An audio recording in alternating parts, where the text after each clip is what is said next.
श्री स्वामी समर्थ. एक नगर होते. तिथे एक वृद्ध महिला राहत होती.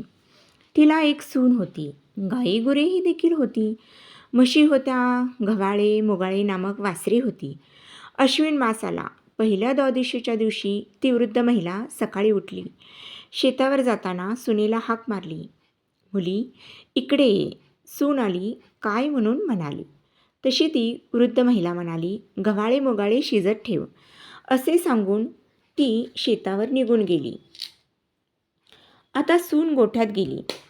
तिने गव्हाळे मुगाळे वासरे ठार मारली, चिरली, शिजवून ठेवून सासूची वाट पाहत बसली. दुपार झाली तशी सासू घरी आली. सुनेने पान वाढले. तांबडे मांस सासूच्या दृष्टीस पडले. सुनेला विचारताच सुनेने सर्व हकीकत सांगितली. सासू घाबरली. न समजता चूक घडली म्हणून तशीच उठली. देवापाशी जाऊन बसली. देवा देवा, सुनेच्या हातून अपराध घडला, तिला क्षमा कर. गायीचे वासरे जिवंत कर. असे न झाले तर संध्याकाळी मी माझा प्राण देईन, असा विश्वास किंवा असा निश्चय करून देवापाशी ती बसून राहिली. दिवा लागला. देवाने तिचा निश्चय पाहिला. निष्कपट अंतकरण पाहिले. नंतर संध्याकाळी गायी आल्या व हंबरडा फोडू लागल्या. तशी देवास चिंता पडली. हिचा निश्चय ढळणार नाही असे देवास वाटले. मग देवाने गायीची वासरे जिवंत केली. ती उड्या मारीत मारीत गायीजवळ गेली. गायीचे हंबरणे बंद झाले. वृद्ध महिलेला आनंद झाला.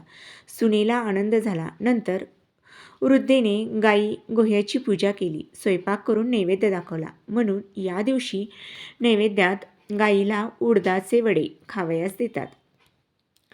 यापूर्वी दिवाळीच्या आगमनाची तयारी झालेली असते. घर गोटे आपण स्वच्छ करत असतो. सर्वत्र आनंदाचे वातावरण असते.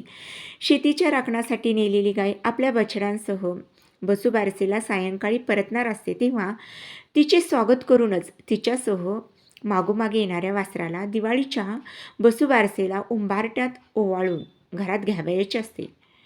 शेतीकामात मदत करणाऱ्या सर्वच जनावरांविषयी भारतीय संस्कृतीमध्ये प्रेम आहे.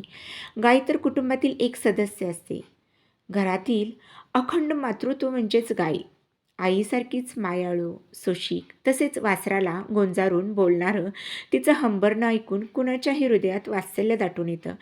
अशा या गोमातेचे पूजन तिच्या वासरासह या दिवशी करावयाचे असते. या दिवशी दूध व दुग्धोत्पादन जे काही पदार्थ आहेत ते आहारात घ्यावयाचे नसते. कामधेनूचे रूप आपल्या घरच्या गायीत पाहून तिची पूजा करावयाची असते. क्षीरसागरातून जन्मलेल्या सूर असुरांना वंदनीय ठरलेल्या जिच्या शरीरात सर्व देवता आहेत, हे माते, हा आमचा पूजनाचा अर्ध घे, असे म्हणून तिला नमस्कार करायचा असतो. भारतीय संस्कृतीत गायीला मातेचा दर्जा देण्यात आलेला आहे. तिच्या प्रती कृतज्ञतेतून वसुबारस या दिवशी गायी व तिच्या वासराची पूजा केली जाते. श्री स्वामी समर्थ. जय जय स्वामी समर्थ.